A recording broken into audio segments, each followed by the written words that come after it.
I have to say that an episode like this turned out to be far more interesting to me than I was initially thinking it was going to be, because it was crystal clear the type of episode it wanted to be from the beginning. It was going to be very flirtatious, it was going to be setting up different character pairings, who likes who, what character feels about this other character, and I thought it'd be an episode maybe I didn't want to review, but enjoy, wait for the next one because it'd be more of a setup. But honestly, I came to appreciate this episode quite a bit, and it was interesting to see the different characters' relationships while actually getting some deeper meaning behind certain characters' actions. I mean, I love the line where our boy's like, hey, I don't want someone to love me back. I would never want to love someone who could love someone like me. It was a surprisingly powerful, very quick to gloss over moment, and I was like, that's kind of interesting. And it'd be interesting to see because from an outsider looking in, you can definitely see the potential of Jean coming out and saying, you know what, I actually like you the same way you like me. And if that's the case, would he actually push back against her? So there's some different interesting little moments throughout the episode that are easy to miss, but when you really take them out of the picture of what this episode was, you say that could provide for some pretty interesting content down the line. Elements like Luca clearly being jealous of our boy, basically getting first kiss, in all honesty, is kind of like what it boils down to. Just a little more intimate and pleasurable given what he says about it. But it's interesting because you could really say that this episode, as a standalone experience, was really just there to be marketing gold for the committee, right? I mean, it knows exactly what it's doing. Just look at Noe. You kick the episode off with him and Vanitas kind of like in this intimate situation. They're dancing. What is love? Oh, the fanfics are writing themselves. Clearly, now we're finally getting that confirmation. No, it's just marketing genius.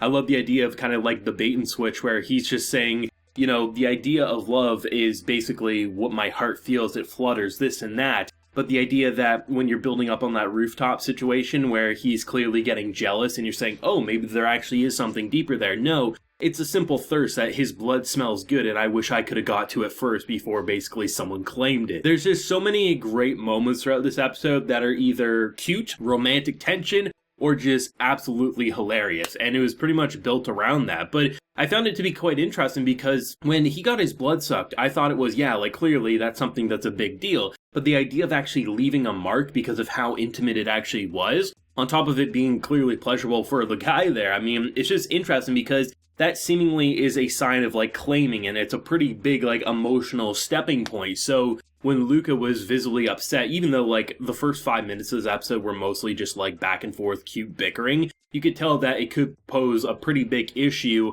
had he not made up a lie about how it was actually, they all went crazy when the sounds were going there. And of course, no one would ever want to suck the blood of you. You're a horrible person, right? I think this is a show that, if you really look at, clearly so far, the 4 central side characters, Luca maybe you might be able to argue is a 5th side character, the 5th character a part of the cast. But I mean, when you look at Dami, when you look at Jean, I mean, it's just kind of interesting to see where their loyalties lie.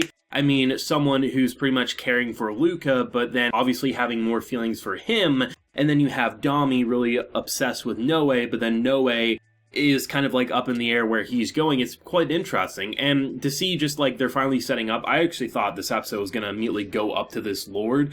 And he still scares the shit out of me. If there's one character who feels could grab anyone by the head and be just smashing them against the wall, it's him. But apparently he's what's called a peacemaker, and that's going to be interesting because it does feel like this is about to be a shift in the narrative. At least that's what it's building up in terms of feeling for me. That anything that was going to happen before is now going to be swept under the rug and say, no, we're going with whatever big man in charge here says. Or maybe he'll simply say you're free to go and just surprise the hell out of us. But this was a very intense episode, and I guess you could say it was the sexy episode. This show's all about the sexiness. I mean, just look at that montage at the end with the beautiful lighting and the filtering, and just, it really was a romantically directed scene having all the different characters take place. But this show is all about, the horniness without being lewd. That's probably the best way to put it. So many times you see, fan service, ecchi series where it's just nonstop chest shots, or it's nonstop butt shots, this or that. It's very obviously directed, but when you have a show about vampires and sucking blood, there's numerous ways to take it and do it differently and basically get across that hot fan service without actually being what you've seen before.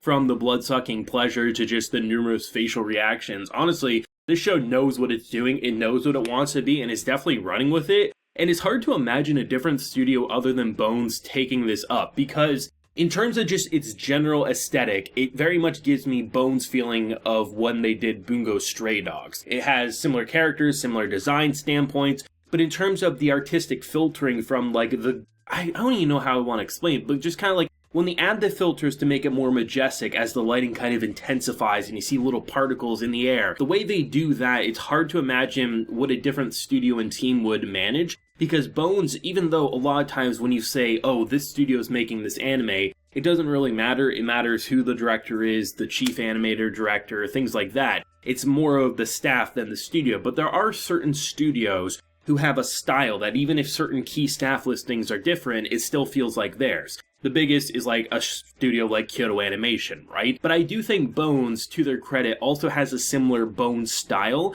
that really works wonders for them, right? Because you can look at MAPPA and there's always different teams, right? Just because MAPPA is on the name doesn't mean the team's going to be the same. But a Bones anime, a good Bones anime, definitely has a charm about it that I just don't think this anime would work as well as it does if any other team or studio helmed it. I really feel that way. I mean, you always see manga readers say, oh, the art's better in the manga. Of course it is. It's a still drawing versus an animated piece of media, right? But when you add in all the extra bells and whistles and the kind of like just how good they made such a like sexually provocative episode feel full of substance and character with deeper meanings underneath the hood with some very carefully directed voice actors, how do you not come out of an episode like this and say, yeah, even if this necessarily isn't your exact cup of tea, it's an episode needed for the story as a whole to really cement where the characters are at with their current relationships as we build up to something pretty intense for the remainder of Core 1 of this season, right? I mean, I'm still humming and hawing if I'm going to review weekly this show when it does get Core 2, because this is a show I still firmly believe